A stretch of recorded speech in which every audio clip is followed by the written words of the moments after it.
Anyway, no time to waste. The second semi-final is live already. And here we go. We're going to figure out if we're going to see Tarson once again. Tarson, last year, he managed to get top 4 at the Intel Extreme Masters Global Challenge in Cologne. It was really cool. Tarson played extremely solid throughout the entire tournament. I think he lost to Idra in the semi-final. No, maybe he lost to Moro. But yeah, Tarson just one of those really consistent performers.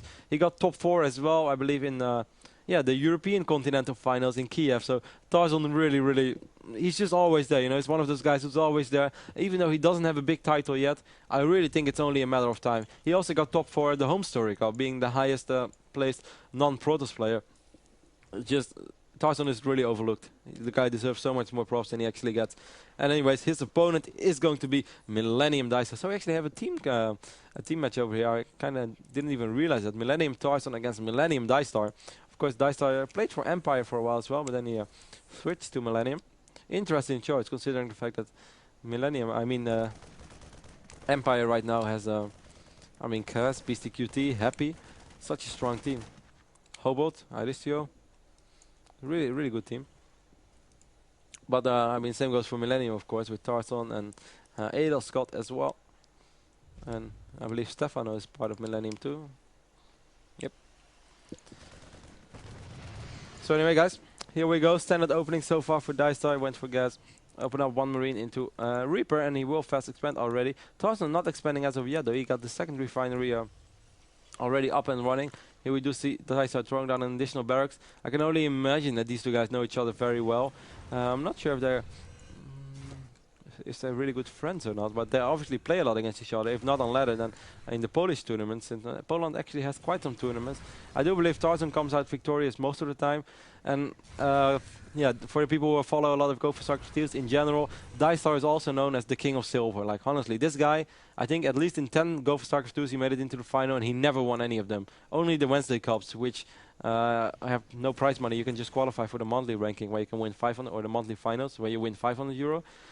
And he won a lot of Wednesday Cups, but I've never seen him. Maybe he won one Sunday Cup by now, but there was literally a moment where he lost like 6 or 7 finals on a row. Even in the monthly finals, when it's about €500 or nothing, DieStar lost in the grand final twice.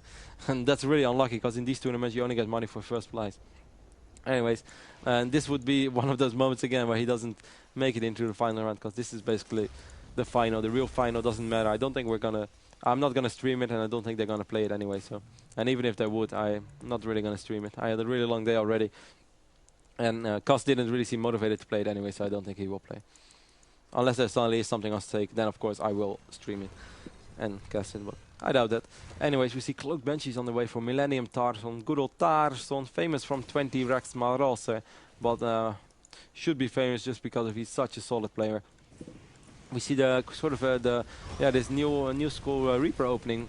At least became quite popular recently, where you have a couple of Reapers on the map, sometimes 2 or 3, and when you have a group of 3 Reapers roaming around the map, that's actually quite deadly. They take out Marines extremely fast, then they can also deal quite efficiently with Hellions. And obviously Reapers are an awesome scouting unit. You can jump up cliffs, and you will always see what you want. But he did not see this starport as of yet.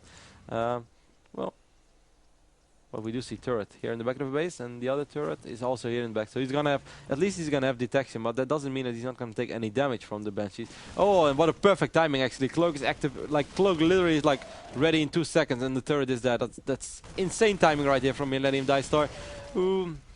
He does lose 2 Marines so far in the process, but that's okay. I mean, losing 2 Marines is really not a problem. Tarson didn't even activate it. Tarson, what are you doing? He activates Cloak when he has like 2 HP left, and now he's not fighting because I guess he's afraid of a scan. That was really silly by Tarson. Tarson could have done that so much better.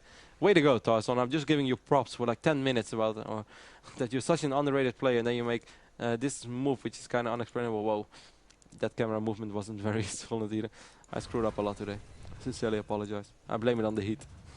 More and more turrets going up right now for DieStar, who of course did see that Tarson is able to cloak his Banshees. We have 33 SCVs currently for Millennium DieStar, 35 even, and 29 for Tarson. Tarson not even building SCVs right now. Neither of these two players. Actually, DieStar is still building SCVs. Now Tarson is starting to build SCVs again. Here we go. A little bit of Banshee harassment in the main base, but trying to find a spot where there is no detection, and there is no detection over here. Why doesn't he activate Cloak? He's really careful with his energy perhaps, but it doesn't make sense when he's taking damage all the time and he doesn't have to. I mean, you got Cloak for a reason. What? And he did reveal that he had Cloak already, because he saved that one Banshee on 2 HP. Perhaps he didn't want to do it before, but then I still think he took too much damage. It was just too risky. Now he flies back. Like, Tarson flew this Banshee back to his own base, I guess to repair it, and now he flies the 2 HP Banshee back. He's running straight into the Viking. The Viking does manage to take out this Banshee. Tarson is playing pretty sloppy so far. He's moving out with his tank force though, and I'm not sure if we have... no, we don't have tanks, we have Marauders. It's going to be a very bio-heavy DieStar over here. So we're going to see bio against mech. We do see the tanks sieging up, and we do have this Cloak Banshee as well. This is going to be very interesting. How is DieStar going to handle this? It will be temporary... impossible for him to mine from at least this side of his expand. The Viking taking a little bit of damage as well. At least Tarson doesn't have any high ground vision. There we go. Basically every time he's going to fly in a manufacturing range, he will be able to take out an SCV or two. But Tarson is actually retreating right now. 70 supply for Millennium Tarson, 79 for DieStar. Still a 5 worker lead for DieStar, 79. Yeah, 5 workers. Nice play ahead. And we do see him building the third as well. Third command set over here. Probably going to take out these destructible rocks anytime soon. No, he's actually just going to move out with his bio force.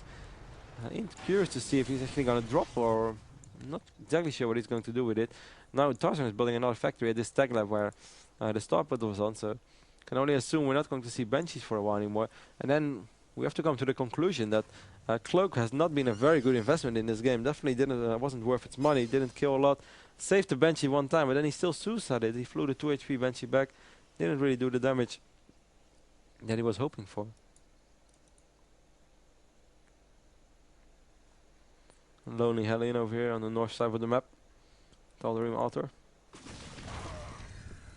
No energy on this Banshee. So he activated Cloak on his own side of the map, but not when he has to. Yeah, anyways, he will be able to take out these 2 Marines, so denying the vision of Millennium DieStar, but it doesn't really matter all that much. DieStar pretty much knows exactly what's going on. He knows that Tarson is investing into tanks.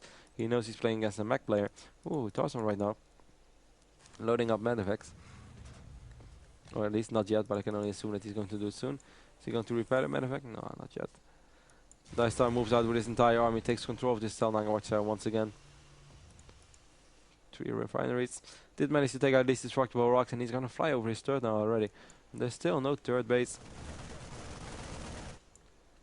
for Tarson. 55 SCVs right now against 47 SCVs for Tarson. I really feel that DieStar has quite a steady lead in this game. Obviously, against tanks, everything can change. If he makes one bad engagement and he loses all of his bio unit, everything is reversed, but still. We do have the third over here for Tarson as well. Kind of missed that. Pulled it over here.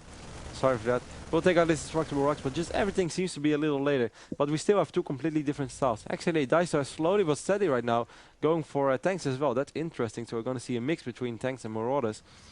We do still have 2 Vikings. I would say a couple of Vikings. It really is a couple of Vikings. Tarson right now on sieging his tanks. Both players are going for bio upgrades right now. Is Tarson doing anything with these medevacs? Ooh, we have one. No, we have one lonely Marine. Bottom side of the map. One Banshee just patrolling in the middle, trying to probably deny vision once again. Both players really taking control of these Tal'Darim Watchtowers. Have been doing an excellent job in that. This one Hellion is being annoying. DieStar right now still with a far superior army though. This Banshee right now doing quite some damage on one of the tanks. Might actually force a scan from DieStar. No. DieStar can't be bothered. He's not actually losing a single unit. Didn't even lose the Marine. 129 supply for Tarson. 165 for DieStar. 66 SCVs for DieStar. 54 for Tarson. Here we go, big stim right now. Tarson stimming as well, but DieStar just has a far superior army. So many Marauders. But these tanks actually, there are a lot of tanks for Tarson on the high ground. And ooh, Tarson sacrificing a couple of Marauders. Tarson actually really doing pretty much as good as he could have done. Wow, what is DieStar doing right now in this fight? Perhaps this is what Tarson needed to come back into this game. He's still 15 supply down. 10 workers down as well, but okay, he's getting there slowly. Oh, stim right now, just when Tarson was unsieging, losing a lot of tanks, and he will be able to clear off this, what did it say, contain, but this tank force from DieStar over here in the middle of from Tarson in the middle of the map. Good job right there by DieStar, retreating, and then just when Tarson unsieged, he moved in with his entire army. Of course, Tarson shouldn't have unsieged with his entire army and just unsieged a couple of tanks,